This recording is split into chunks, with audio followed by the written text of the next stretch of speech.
Hi friends, Andhra style కోడి పులావ్ చేయబోతున్నాను. Recipe చూపిస్తున్నాను, ఒకసారి చూడండి. ఫస్ట్ 3 టేబుల్ స్పూన్ ఆయిల్ వేసేసుకున్నాను. హోల్ గరం మసాలా దినుసులు వేసేసుకుంటున్నాను.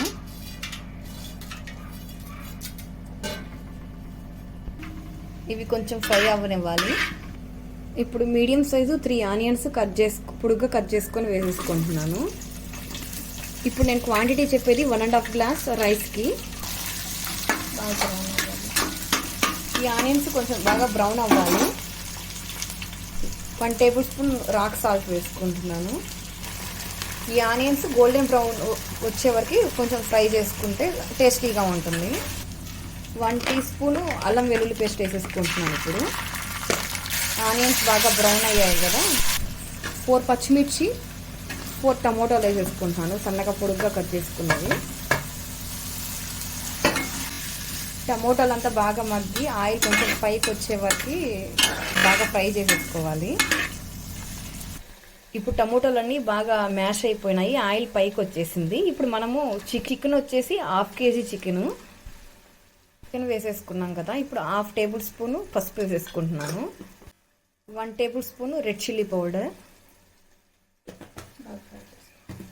బాగా ఫ్రై చేసేసుకోవాలి.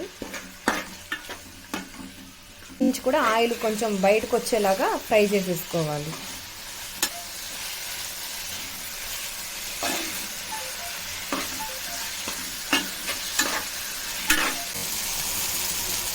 ఇప్పుడు చికెన్లో నుంచి కొంచెం వాటర్ బయటకు వచ్చాయి కదా, ఇప్పుడు కొంచెం కొత్తిమీర, కరివేపాకు వేసేసుకున్నాము.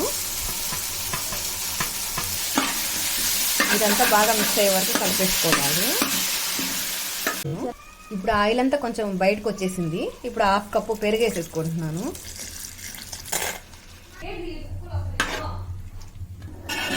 గ్లాస్ రైస్కి ఆల్రెడీ ముందుగానే సోక్ చేసి పెట్టుకున్నాను.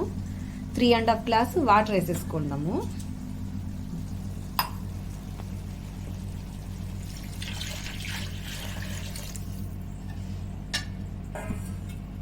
ఇప్పుడు స్టవ్ కొంచెం హైలో పెట్టేసుకుని ఇదంతా మిక్స్ చేసేసుకోవాలి.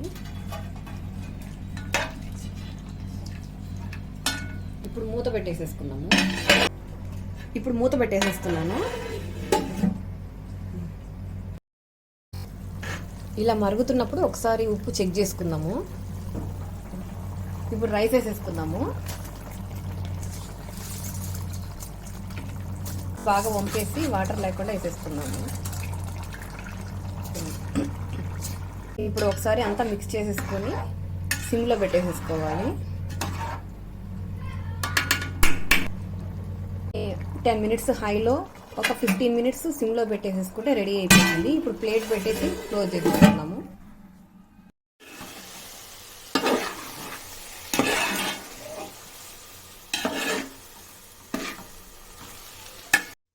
ఇప్పుడు రైస్ ఆల్మోస్ట్ రెడీ అయిపోయింది. వేడివేడిగా సర్వ్ చేసేసుకోవచ్చు. వీడియో కనుక మీకు నచ్చినట్లయితే తప్పకుండా లైక్ చేసి షేర్ చేయండి. నా ఛానల్ని సబ్స్క్రైబ్ చేసుకోండి. Thank you for watching.